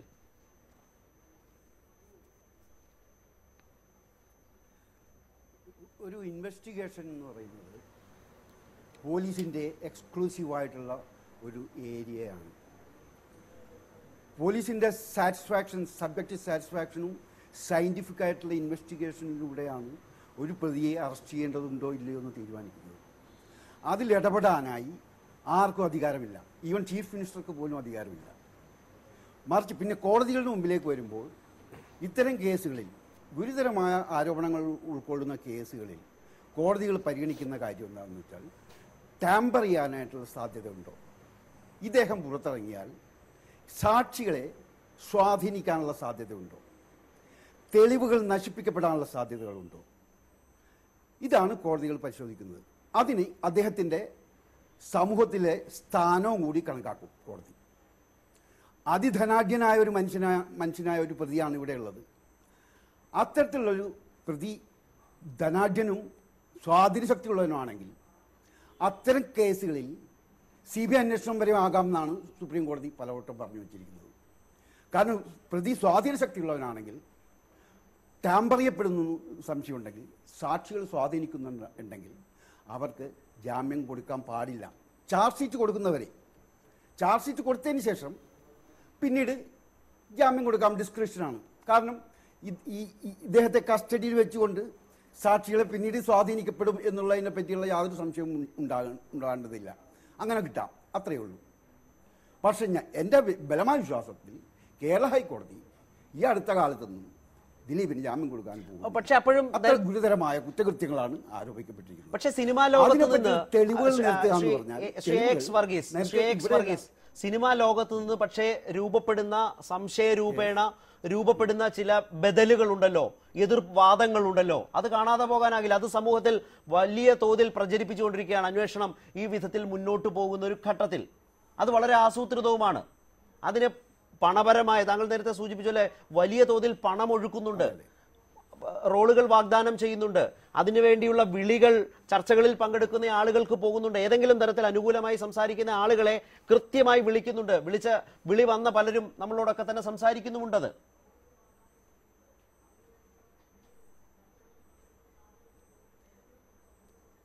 അതെ, അതുകൊണ്ട് അങ്ങനത്തെ ഒരു സാഹചര്യത്തിൽ ഈ പറയുന്നത് പോലെ ഇപ്പോൾ അന്വേഷണത്തിൽ നേരത്തെ ശ്രീ സുഭാഷ് ബാബു പറഞ്ഞതാണ്, കാരണം പോലീസിന് ഈ തെളിവുകളെ കുറിച്ച്, ബലപ്പെടുന്ന സംശയങ്ങളെ കുറിച്ച് കോടതിയെ ബോധ്യപ്പെടുത്തേണ്ടി വരുമോ? അങ്ങനെ ബോധ്യപ്പെടുത്താൻ കഴിയാത്ത പക്ഷം ജാമ്യത്തിന്റെ സ്കോപ്പ്, അതാണ് നേരത്തെ ശ്രീ സുഭാഷ് ബാബു പറഞ്ഞത്. ശരി, പക്ഷേ കോടതിയെ ബോധ്യപ്പെടുത്തുക എന്ന് പറയുമ്പോൾ പോലീസ് ബോധ്യപ്പെടുത്തുന്നതിനേക്കാൾ ഉപരി കോടതി തന്നെ സ്വയം ബോധ്യപ്പെടും. അതുകൊണ്ടാണല്ലോ കേസ് ഡയറി വിളിച്ചു വരുത്തുന്നത്. കംപ്ലീറ്റ് കാര്യങ്ങളും പരിശോധിച്ചതിന് ശേഷം മാത്രമേ ഈ ഗൂഢാലോചന കുറ്റത്തിൽ പ്രാഥമികമായ തെളിവുണ്ടോ ഇല്ലയോ എന്ന് തീരുമാനിക്കുന്നത് കോടതിയാണ്. അങ്ങനെ അല്ലാതെ ഇപ്പോഴല്ല തെളിവുണ്ടോ ഇല്ലയോ എന്ന് പറയേണ്ടത്. തെളിവ് നിരത്തേണ്ടതെന്ന് ഇവിടെയും നിരത്തേണ്ടതെന്ന് കോടതിയുടെ മുമ്പിലാണ്. കോടതി അതിൽ ബോധ്യപ്പെട്ടു കഴിഞ്ഞാൽ ജാമ്യം നൽകുകയില്ല. സുഭാഷ് ബാബു, താങ്കൾ സൂചിപ്പിച്ചു അധികം വൈകാതെ, ഞാൻ താങ്കളിലേക്ക് വരാം ശ്രീ എക്സ് വർഗീസ്. സുഭാഷ് ബാബു, അതായത് അധികം വൈകാതെ കേസ് അന്വേഷണം തീരും എന്ന് സൂചിപ്പിച്ചു. സാഹചര്യ തെളിവുകൾ ഉണ്ടാകണം, അതിനെ ബലപ്പെടുത്തുന്ന മൊഴികൾ ഉണ്ടാകണം, ശാസ്ത്രീയ തെളിവുകൾ ഉണ്ടാകണം. കാരണം ദൃക്സാക്ഷികളില്ലല്ലോ. അങ്ങനെ ഒരു കേസിൽ ഈ ദൃശ്യങ്ങളടങ്ങിയ ഫോൺ കണ്ടെത്താനായിട്ടില്ല. അത് വിദേശത്തേക്ക് കടത്തിയോ എന്ന വലിയ സംശയം അന്വേഷണ സംഘത്തിനുണ്ട് എന്ന നിലയിലാണ് അവസാനം ഈ കാര്യങ്ങൾ എത്തി നിൽക്കുന്നത്. മാത്രവുമല്ല, രണ്ട് പ്രധാനപ്പെട്ട ലിങ്കുകൾ ഇപ്പോഴും ഒളിവിലാണ്. അഭിഭാഷകൻ പ്രതീഷ് ചാക്കോയും അതുപോലെ തന്നെ അപ്പുണ്ണിയും. മെമ്മറി കിട്ടിയ മെമ്മറി കാർഡിലെ തന്നെ ദൃശ്യങ്ങൾ മായ്ച്ചിരിക്കുന്നു. അപ്പോൾ വളരെ ചുരുക്കത്തിൽ, വേഗത്തിൽ ഈ ഗൂഢാലോചന തെളിയിക്കാൻ കഴിയുന്ന വിധത്തിലേക്ക് എല്ലാം ക്രോഡീകരിച്ചെടുക്കാൻ, കണ്ടുപിടിച്ചെത്താൻ വളരെ ചുരുക്കം ദിനം കൊണ്ട് പോലീസിന് കഴിയും എന്നും കൂടി കരുതാമോ? അത്രമേൽ കരുതാൻ ഇടയുണ്ടോ ഈ കേസിൽ?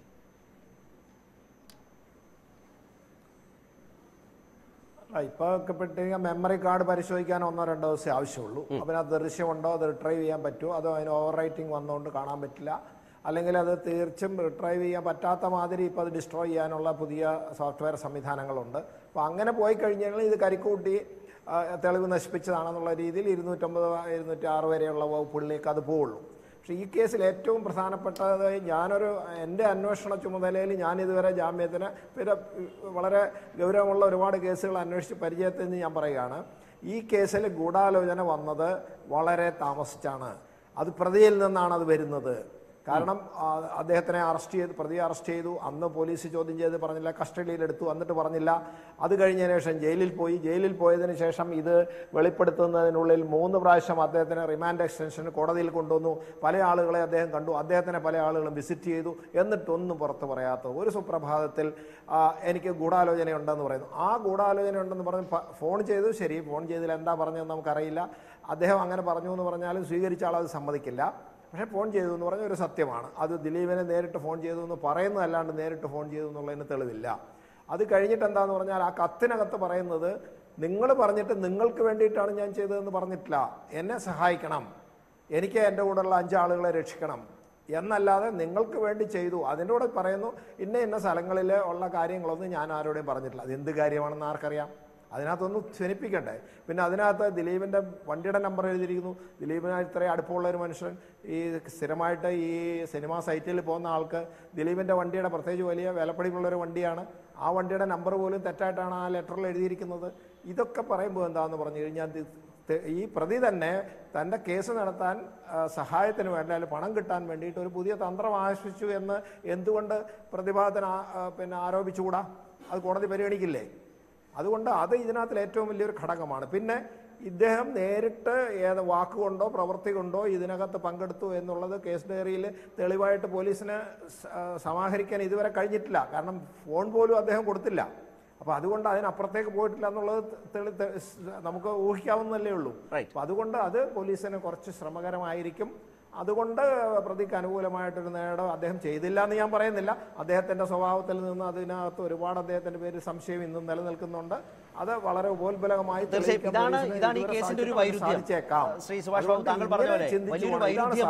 രൂപപ്പെടുന്ന അങ്ങനെയാണ്. പൊതുസമൂഹത്തിന്റെ മുൻപിൽ ദിലീപ് ഒരു തെറ്റു ചെയ്തയാളാണ് എന്ന് തോന്നിപ്പിക്കാൻ കഴിയുന്ന ഒരുപാട് സാഹചര്യങ്ങൾ, അത്തരം ഒരു പൊതുബോധം രൂപപ്പെട്ടിരിക്കുന്നു. പക്ഷേ പോലീസിന് തെളിവുപരമായി എത്രമാത്രം അതിലേക്ക് എത്താനാകും, അത് തെളിയിക്കാനാകും എന്നുള്ളതാണ് പ്രശ്നം.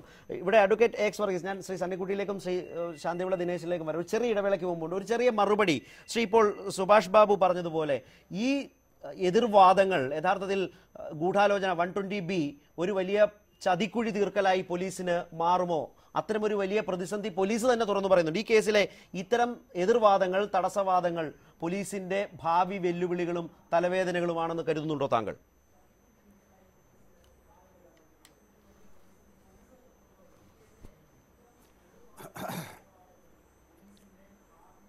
ഇവിടെ ജാമ്യം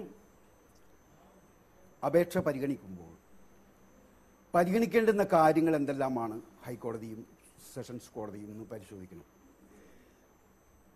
ഹൈക്കോടതി ഒരിക്കലും തെളിവുകളുടെ എല്ലാ തരത്തിലുള്ള വശങ്ങളിലേക്കും പോകേണ്ട ആവശ്യകതയില്ല. ജാമ്യം പരിഗണിക്കുന്ന ഘട്ടത്തിൽ പ്രാഥമികമായി ബോധ്യപ്പെടാവുന്ന തരത്തിൽ കുറ്റകൃത്യം നടന്നിട്ടുണ്ടെന്നും അതിൽ ഈ പ്രതിക്ക് പങ്കുണ്ടെന്നുള്ളൊരു ബോധ്യം മാത്രം വന്നാൽ മതി. അല്ലെങ്കിൽ ജസ്റ്റിസ് ഹേമ അഭയ കേസിൽ നടത്തിയ പോലെയുള്ള ഒരു ജാമ്യത്തിൻ്റെ ഉത്തരവ് പോലെ ആയി പോകും. അതിലേക്ക് പോകേണ്ട ആവശ്യകതയില്ല. അതിൻ്റെ ആവശ്യകത വരുന്നത് പിന്നീടാണ്. അതായത് തെളിവെടുപ്പിൻ്റെ കാലഘട്ടത്തിൽ, അതായത് വിസ്താരങ്ങളൊക്കെ നടക്കുന്ന സമയത്താണ് ഇതിൻ്റെ ശരിയേത് തെറ്റേത്, തെളിവിന് നിലനിൽക്കുന്നതാണോ അല്ലയോ, അത് കോടതിയെ ബോധ്യപ്പെടുത്തപ്പെടാവുന്നതാണോ ഇല്ലയോ എന്നുള്ള കാര്യങ്ങളെല്ലാം തെളിവിൻ്റെ ഘട്ടത്തിൽ മാത്രമേ വരികയുള്ളൂ. അതായത് തെളിവെടുപ്പ് നടത്തുന്നത്, സാക്ഷി വിസ്താരം നടത്തുന്ന മറ്റുള്ള ഡോക്യുമെന്റ്സ് മുഴുവൻ കോടതി പരിശോധിക്കുന്ന സമയത്ത് മാത്രമേ അതിന് പ്രസക്തിയുള്ളൂ. അല്ലാതെ ഇപ്പോൾ അതിന് പ്രസക്തിയില്ല. ശ്രീ സണ്ണിക്കുട്ടി അബ്രഹാം, ഇന്ന് ഇക്കാര്യത്തിൽ വന്നിട്ടുള്ള ഏറ്റവും ശ്രദ്ധേയമായ പരാമർശം, ഒരു അഭിപ്രായം പറഞ്ഞിട്ടുള്ളത് നേരത്തെ സൂചിപ്പിച്ച പോലെ ശ്രീ NS മാധവനാണ്. അത് സക്രിയയും അടൂരും ഒക്കെ പറഞ്ഞതിന് ഭിന്നമാണ്. അത് യഥാർത്ഥത്തിൽ ഈ കേസുമായി ബന്ധപ്പെട്ട് വിലയിരുത്തുമ്പോൾ അദ്ദേഹത്തിൻ്റെ ഒരു അഭിപ്രായത്തിൻ്റെ തലത്തെ ശ്രീ സണ്ണിക്കുട്ടി കാണുന്നത് എങ്ങനെയാണ്? പ്രത്യേകിച്ച് വളരെ ആസൂത്രിതമായി ഒരു PR വർക്കിൻ്റെ എല്ലാ ലക്ഷണത്തോടും കൂടി വളരെ ആസൂത്രിതം, അത് ഓരോ തരത്തിൽ പുറത്തു വരുന്നുമുണ്ട്. അങ്ങനെ നിൽക്കുന്ന ഒരു ഘട്ടത്തിൽ അതിനെ അത്ര നിഷ്കളങ്കമല്ല എന്ന് കണ്ടെത്തി അതിനെ വിമർശിക്കേണ്ട, അതിനെ തിരുത്തിക്കേണ്ട ഒരു വലിയ ഉത്തരവാദിത്വം സമൂഹത്തിനില്ല. NSന്റെ അഭിപ്രായത്തെ ആ നിലയിൽ താങ്കൾ കാണുന്നുണ്ടോ?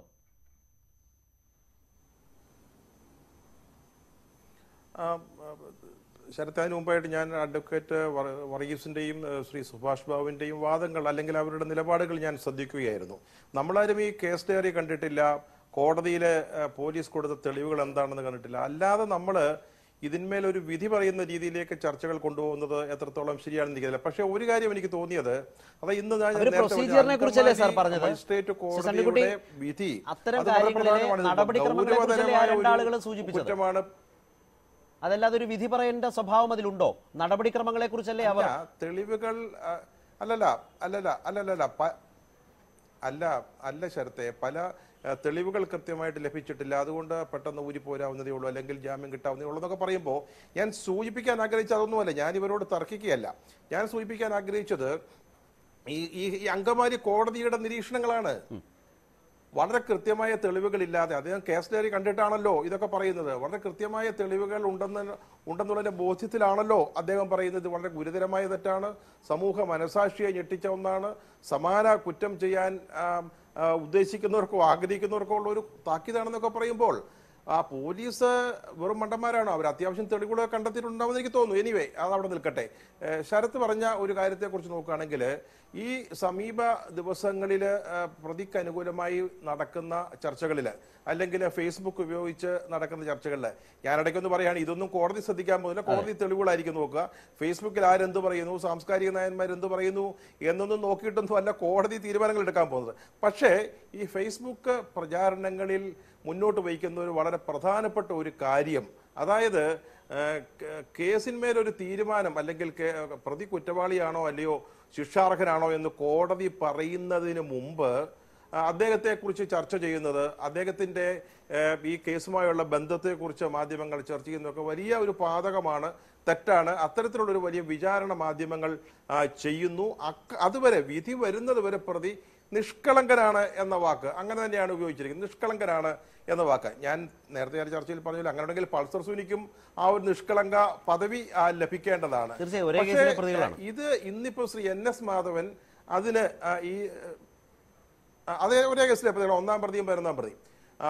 പിന്നെ അപ്പൊ ഇന്ന് ശ്രീ NS മാധവൻ പറഞ്ഞിരിക്കുന്ന ഇത്തരത്തിലുള്ള നിലപാടുകൾ, സാംസ്കാരിക രംഗത്ത് പ്രവർത്തിക്കുന്നവരെടുക്കുന്ന നിലപാടുകൾ പ്രതിയെ സംരക്ഷിക്കുന്ന രീതിയിലേക്കായി പോകുന്നു എന്നുള്ള വളരെ ഗൗരവമായ അതിൻ്റെ ഒരു മറുവശമാണ് ശ്രീ NS മാധവൻ അദ്ദേഹത്തിന്റെ ട്വീറ്റിൽ നിന്ന് ചൂണ്ടിക്കാണിച്ചിരിക്കുന്നത്. ഞാൻ നേരത്തെ പറഞ്ഞ പോലെ ഇത്തരത്തിലുള്ള അഭിപ്രായ പ്രകടനങ്ങളോ പ്രചാരണങ്ങളോ ഒന്നും കോടതിയെ കേസിനെ ബാധിക്കില്ലെങ്കിലും കേരള സമൂഹത്തിന് മുമ്പിൽ അവരുടെ ചിന്തയ്ക്ക് മുമ്പിലേക്ക് NS മാധവൻ വളരെ പ്രസക്തമായ ഒരു കാര്യം, അതായത് സാംസ്കാരിക നായകന്മാർ അവരുടെ പദവി ഉപയോഗിച്ചുകൊണ്ട് ഒരു പ്രതിയെ വെള്ളപൂശുന്ന സംരക്ഷിക്കാൻ ശ്രമിക്കുന്ന തരത്തിലേക്ക് അഭിപ്രായ പ്രകടനങ്ങൾ നടക്കുന്നതിനെ അദ്ദേഹം കൃത്യമായിട്ട് എതിർത്തിരിക്കുകയാണ്. അങ്ങനെ ചെയ്ത പലർക്കുമുള്ള ഒരു മുന്നറിയിപ്പായിട്ടും അതിനെ കാണാനാണ് ഞാൻ ആഗ്രഹിക്കുന്നത്. ശ്രീ ശാന്തിപിള്ള, ഞാൻ താങ്കളിലേക്ക് മടങ്ങി വരുമ്പോൾ തന്നെ ഇപ്പോൾ ടെലിഫോൺ ലൈനിൽ ശ്രീ പൈലപ്പൻ ചേരുന്നുണ്ട്, ചാലക്കുടി നഗരസഭ മുൻ ചെയർമാൻ. ഇന്നിപ്പോൾ ചാലക്കുടി നഗരസഭ എടുത്ത ഒരു തീരുമാനം അറിഞ്ഞു കാണുമല്ലോ. കഴിഞ്ഞ കൗൺസിലിന്റെ കാലത്ത്, കഴിഞ്ഞ ഭരണസമിതിയുടെ കാലത്ത് അനുമതിക്കായി വഴിവിട്ട് സഹായിച്ചിരിക്കുന്നു ദിലീപിനെ, ഡി സിനിമാസിനെ. അതിൽ കോഴ ആക്ഷേപങ്ങളുണ്ട്, അത്തരം വാർത്തകൾ പുറത്തു വരുന്നു. വിജിലൻസ് അന്വേഷണ ശുപാർശയാണ് കൗൺസിൽ നൽകിയിരിക്കുന്നത്. പൈലപ്പൻ, ആദ്യമായി തന്നെ ഞാൻ ന്യൂസ് 8യെയും ശ്രീ ശരത്തിനെയും അഭിനന്ദിക്കുകയാണ്. കാരണം ഇത് എന്താ വാസ്തവം ചോദിക്കാൻ ഈ ചാനൽ കാണിച്ച ആ സന്മനസ്സിന് ആദ്യം നന്ദി. ഇനി രണ്ടാമതായിട്ട് എനിക്ക് പറയാനുള്ളത്, ഈ ഭൂമിയുമായി ബന്ധപ്പെട്ട് തീർന്നു നടക്കുന്നത് 2006 2006 ലാസ്റ്റില് ഇടതുപക്ഷ ജനാധിപത്യ മുന്നണി സംസ്ഥാനം ഭരിക്കുകയും ഇടതുപക്ഷ ജനാധിപത്യ മുന്നണി നഗരസഭ ഭരിക്കുകയും ചെയ്യുന്ന സമയത്താണ് പൈലപ്പൻ ആ ഭൂമി വാങ്ങുന്നതുമായി ബന്ധപ്പെട്ട് ആ ഭൂമിയിൽ കയ്യേറ്റമുണ്ട് അല്ലെങ്കിൽ മിച്ച ഭൂമി കയ്യേറിയിട്ടുണ്ട് എങ്കിൽ അത് റവന്യൂ പ്രശ്നങ്ങളാണ്, അത് ആ വഴിക്ക് പോകട്ടെ. പക്ഷെ ഇവിടെ പ്രശ്നം അതല്ല. ഡി സിനിമാസിന് പ്രവർത്തനാനുമതി, അത് ഈ 2006 ഭൂമിയല്ലല്ലോ. ആ ഭൂമിയിൽ അവർ അങ്ങനെ ഒരു പ്രസ്ഥാനം കെട്ടിപ്പടുത്തതിനു ശേഷം അതിന്റെ പ്രവർത്തനാനുമതി നൽകുക എന്ന് പറയുന്നിടത്താണ് തദ്ദേശ ഭരണ സ്ഥാപനത്തിന്റെ ഉത്തരവാദിത്വം വരുന്നത്. അവിടെ അതിൽ ക്രമക്കേടുണ്ട്. അത് വരുന്നതാണ് കഴിഞ്ഞ നഗരസഭാ കൗൺസിലിന്റെ കാലത്ത്, നിങ്ങളുടെ കാലത്ത്. അല്ല, ഇതിന്റെ പ്രാരംഭ നടപടി നഗരസഭ കൗൺസിൽ തുടങ്ങുന്നത് 2007 6-ാം മാസത്തിലാണ്. അന്ന് ഇടതുപക്ഷ ജനാധിപത്യ മുന്നണി നഗരസഭ ശ്രീ M.N. ശശിധരനാണ് ഭരിക്കുന്നത്. അത് കഴിഞ്ഞ് പൈലപ്പൻ, അതായത് ഈ ഡി സിനിമാസ് എന്ന ഈ കെട്ടിട സമുച്ചയത്തിന് അനുമതി നൽകുന്നത്, പ്രവർത്തനാനുമതി നൽകുന്നത് ഏത് കാലത്താണ്? പ്രവർത്തന അനുമതി നൽകുന്നത് 2014. അതെ, അത് നിങ്ങളുടെ കൗൺസിൽ ഉള്ളപ്പോഴല്ലേ, നിങ്ങളുടെ നഗരസഭ, താങ്കൾ ചെയർമാനായിരിക്കുമ്പോഴല്ലേ? അതെ, അത് UDF കൗൺസിൽ ഉണ്ടായിരുന്ന കാലത്താണ്. അപ്പോ ഈ ബിൽഡിങ്ങിനുള്ള പെർമിഷൻ തരുന്നത്, അതാണ് മനസ്സിലാക്കേണ്ടത്, CTP സംസ്ഥാന പ്ലാനിംഗ് ഇതിൽ നിന്നാണ് നമുക്ക് കിട്ടുന്നത്. സംസ്ഥാന ടൗൺ ചീഫ് പ്ലാനറുടെ അനുമതിയോട് കൂടിയാണ് നഗരസഭ അതിന് അനുമതി കൊടുക്കുന്നത്. ശരി. അപ്പോ അതെല്ലാം നടക്കുന്നത് ഇടതുപക്ഷ ഭരണകാലത്താണ്. ഒരു ചീഫ് ടൗൺ പ്ലാനർ സംസ്ഥാന സർക്കാർ അനുമതി തന്നാൽ അത് തടഞ്ഞു വെക്കാൻ ഒരു ഉദ്യോഗസ്ഥർക്കും ഈ നഗരസഭയില് അധികാരമില്ല. ഇപ്പോ അതായത് പൈലപ്പൻ പറഞ്ഞു വരുന്നത്, പല അഴിമതി കേസുകളിലും കണ്ടുവരുന്നത് പോലെ നിങ്ങളുടെ കാലത്തെ കുറിച്ച് ആക്ഷേപിച്ച് അന്വേഷണമാണ് ഉത്തരവിടാൻ അവർ ആഗ്രഹിക്കുന്നതെങ്കിൽ അതിനു മുൻപുള്ള ഇടതുപക്ഷ കൗൺസിലിന്റെ കാലത്തെ ക്രമക്കേടുകൾ ഉണ്ടെങ്കിൽ അതും കൂടി അന്വേഷിക്കണം എന്നാണോ പറഞ്ഞു വരുന്നത്? അല്ല, ഇതിൽ ക്രമക്കേടില്ല എന്നാണ് ഞാൻ ഇന്നും വിശ്വസിക്കുന്നത്. അതായത് അവരുടെ കാലത്ത് ക്രമക്കേടുണ്ടെന്ന് ഞാൻ പറയണില്ല. കാരണം അത് പറയാൻ ഞാൻ ആധികാരികമായിട്ടല്ല. ഭൂമിയുമായി ബന്ധപ്പെട്ട് നഗരസഭയുടെ അടുത്തൊരു അപ്ലിക്കേഷൻ വരുമ്പോ അത് ഗവൺമെന്റ് തണ്ടപ്പേര് മാറ്റി തീറ് നടത്തി പേരിലാക്കി കൊടുത്താൽ നമുക്ക് അതിൽ വേറെ ഒരു റോളും ഇല്ലാതാണ് എന്റെ വിശ്വാസം. അന്ന് ശ്രീ KT രാജേന്ദ്രനായിരുന്നു ബഹുമാനപ്പെട്ട റവന്യൂ വകുപ്പ് മന്ത്രി. നിങ്ങളുടെ കാലത്ത് ടൗൺ ഹാൾ നിർമ്മാണത്തിന് ഒരു 5 ലക്ഷം രൂപ ദിലീപിൽ നിന്ന് സംഭാവന വാങ്ങിയത് ഈ ഉദ്ദിഷ്ട കാര്യത്തിന്റെ ഉപകാര സ്മരണയാണോ? അല്ല, അങ്ങനെ 2 ചില്ലാനം കോടി രൂപ, ഏകദേശം 3 കോടി രൂപയോളം വിവിധ ചാലക്കുടിയിലെ സുമനസ്സുകളും അതുപോലെയുള്ള വ്യക്തികളുടെ നിന്നും സംസ്ഥാന സർക്കാരിന്റെ അനുമതിയോടുകൂടി സ്റ്റേറ്റ് ബാങ്ക് ഓഫ്, അന്ന് ട്രാവൻകൂറാണ്, ഇപ്പൊ സ്റ്റേറ്റ് ബാങ്ക് ഓഫ് ഇന്ത്യ, അന്നത്തെ സ്റ്റേറ്റ് ബാങ്ക് ഓഫ് ട്രാവൻകൂറിന്റെ അക്കൗണ്ടിലേക്ക് നഗരസഭ ഒരു അക്കൗണ്ട് ചേരുകയും ആ അക്കൗണ്ടിൽ കൂടി മാത്രമാണ് പണം സ്വീകരിച്ചിട്ടുള്ളൂ. അത് ആർക്കും നോക്കിയാൽ അറിയാവുന്നതാണ്. ഇതിനു മുൻപും പലവരും ബഹുമാനപ്പെട്ട ഹൈക്കോടതിയിൽ കേസ് കൊടുത്ത് ഡിവിഷൻ ബെഞ്ച് ഏതായാലും അന്വേഷണം നടക്കട്ടെ. ഈ അന്വേഷണത്തെ സ്വാഗതം ചെയ്യുകയാണോ പൈലപ്പൻ? സഹർഷം സ്വാഗതം ചെയ്യുന്നു. നന്ദി ശ്രീ പൈലപ്പൻ. കഴിഞ്ഞ നഗരസഭാ ചെയർമാൻ, മുൻ നഗരസഭാ ചെയർമാനാണ്. അദ്ദേഹത്തിന്റെ കാലത്താണ് പ്രവർത്തനാനുമതി നൽകിയതിൽ ക്രമക്കേട് നടന്നു എന്ന് ആരോപിച്ചുകൊണ്ട് ഇപ്പോഴത്തെ നഗരസഭാ കൗൺസിൽ ഇങ്ങനെ ഒരു ശുപാർശ നൽകിയിരിക്കുന്നത്. ശ്രീ ശാന്തിവിള ദിനേശൻ, ഇപ്പോൾ തെളിവുകളിലുള്ള വലിയ ആശങ്കയും അഭാവവും ഒക്കെയാണ് താങ്കൾ ബലമായി സംശയിച്ചുകൊണ്ടേയിരിക്കുന്നത്. അവിടെയാണ് ഇപ്പോൾ സീരിയൽ താരങ്ങൾ, ചെറിയ റോളൊക്കെ ചെയ്യുന്ന അഭിനേതാക്കളൊക്കെ വലിയ വേദനയോടെ ദിലീപിനു വേണ്ടി വീഡിയോകൾ പുറത്തിറക്കുന്നു, മാധ്യമപ്രവർത്തകരെ പുലഭ്യം പറയുന്നു. സ്വന്തം വീട്ടിലാണോ ഇമാതിരി സ്ത്രീപീഡനം നടന്നത്? അങ്ങനെ നടന്നതുകൊണ്ടാണോ നിങ്ങൾക്ക് ഇത്ര സങ്കടം എന്ന മട്ടിലൊക്കെ സിനിമാ ലോകത്തിന് പോലും അപമാനകരമായ രീതിയിൽ ഉളുപ്പില്ലാതെ ഇങ്ങനെ പ്ലക്കാർഡും പിടിച്ചിറങ്ങിയിരിക്കുന്ന കുറേ മനുഷ്യരുണ്ട്. അവിടെയാണ് ശ്രീ NS മാധവൻ, നേരത്തെ ശ്രീ സണ്ണിക്കുട്ടി ചോദിച്ചതുപോലെ, ഈ ന്യായബോധം ഉണരുന്നത്, ദിലീപിന് വേണ്ടി നടത്തുന്ന ഈ ന്യായബോധം ഉണരുന്നത് പ്രതിയെ സഹായിക്കാൻ വേണ്ടിയാണ്. ഇത് കേരളത്തിൽ ആദ്യമായി ഉണ്ടായിരുന്നല്ലോ. ഐസ്ക്രീം കേസിൽ കണ്ടതല്ലേ, സോളാർ കേസിൽ രാഷ്ട്രീയമായി എത്രയോ മുന്നോട്ട് പോയി. അപ്പോൾ ഈ രൂപത്തിൽ ശിക്ഷിക്കുന്നത് വരെ ദിലീപ് കുറ്റക്കാരനല്ല എന്ന സോഷ്യൽ മീഡിയ പ്രചാരണത്തിൽ അസ്വാഭാവികതയുണ്ട്. നിങ്ങൾക്കുള്ള ബന്ധം സിനിമാപരമാണ് ദിലീപുമായി. അയാളുടെ വ്യക്തിപരമായ താല്പര്യങ്ങളെ, വ്യക്തിപരമായ ഗൂഢാലോചനകളെ നിങ്ങൾ എന്തടിസ്ഥാനത്തിലാണ്, നിങ്ങളിൽ ചിലരെങ്കിലും, ശ്രീ ശാന്തിവിള ദിനേശൻ അങ്ങനെ ചെയ്യുന്നു എന്നുള്ള അർത്ഥത്തിലല്ല, എന്തടിസ്ഥാനത്തിലാണ് നിങ്ങൾ ഇത്രമേൽ കുറെ ആളുകളെങ്കിലും പിന്തുണച്ച് നിഷ്കളങ്ക ഭാവം ചുമത്തി കൊടുക്കുന്നത്? പോലീസ് അന്വേഷണം അത് ഗൗരവതരമായി മുന്നോട്ട് പോകുമ്പോൾ നിങ്ങളും കരുതിയിരിക്കണം. അതുണ്ടാവുന്നില്ല പലരിൽ നിന്നും. ശ്രീ ശാന്തിവിള. അല്ല, എനിക്കിതിൽ ആദ്യം പറയാനുള്ളത് ശ്രീ NS മാധവൻ പറഞ്ഞതിനുള്ളൊരു മറുപടിയാണ്. അടൂർ ഗോപാലകൃഷ്ണൻ്റെ കൂടെ 75 ദിവസത്തോളം ഒരു സിനിമയിൽ സഹകരിച്ചപ്പോൾ ആ 75 ദിവസവും അദ്ദേഹത്തോട് മാന്യതയോടെ പെരുമാറിയെങ്കിൽ എന്നോട് അയാൾ വളരെ മാന്യമായിട്ടാണ് പെരുമാറിയത്. അങ്ങനെയുള്ള ഒരാൾ ഇത്തരമൊരു ഹീനകൃത്യം ചെയ്യില്ല എന്ന് പറയാനുള്ള സ്വാതന്ത്ര്യം NS മാധവൻ ഉള്ളതുപോലെ തന്നെ അടൂർ ഗോപാലകൃഷ്ണൻ അതിനാരും ചോദ്യം ചെയ്തില്ലല്ലോ. അതിൽ അടങ്ങിയിരിക്കുന്ന അപകടത്തെയാണ് സൂചിപ്പിച്ചത്. വിമർശനം ഗൗരവതരമാണ്. ഇതുപോലെ ശാന്തിവിള ദിനേശൻ, കോടതി തന്നെ പറയുന്നുണ്ടല്ലോ ഈ അലിഗേഷൻസ് അതീവ ഗുരുതരമാണ്. അങ്കമാലി കോടതിയിൽ കേസ് ഡയറി ഹാജരാക്കി വെച്ചതിലാണ് ഈ ജാമ്യ ഹർജിയിൽ കോടതി എഴുതി വെച്ചത്.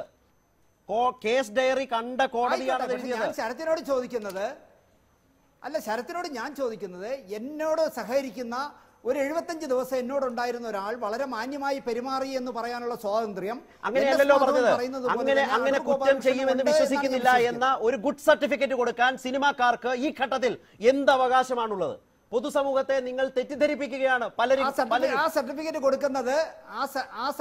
കൊടുക്കുന്നത് സിനിമയിൽ ഒന്നുമല്ലാത്ത ശാന്തിവിള ദിനേശ് അല്ല, ലോകം അംഗീകരിക്കുന്ന അടൂർ ഗോപാലകൃഷ്ണൻ. അതൊരു ന്യായമേ അല്ല. അങ്ങനെ വിചാരിക്കുന്നുണ്ടോ? അടൂരും സക്രിയും അടക്കം ഇക്കാര്യത്തിൽ എടുക്കുന്ന നിലപാടിനെയാണ് NS മാധവൻ വിമർശിച്ചത്. അതവിടെ നിൽക്കട്ടെ. ഇപ്പോൾ ആ പറഞ്ഞ വാദം ഈ കേസിൽ എത്രമാത്രം താങ്കൾക്ക് ഉൾക്കൊള്ളാനാവുന്നുണ്ട്?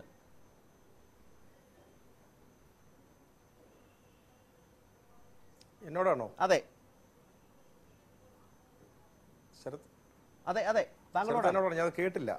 എന്തൊരു സാങ്കേതിക കാരണം അദ്ദേഹം ഉന്നയിച്ചത് 75 ദിവസം ഒരുമിച്ച് പ്രവർത്തിച്ചതിന്റെ പേരിൽ ലോക പ്രശസ്തനായ അടൂർ ഗോപാലകൃഷ്ണൻ അദ്ദേഹത്തിന് കൊടുക്കുന്ന ഒരു ഗുഡ് സർട്ടിഫിക്കറ്റ് അത് വളരെ പ്രധാനമാണ് എന്ന നിലയിലാണ് അദ്ദേഹം അവതരിപ്പിച്ചത്.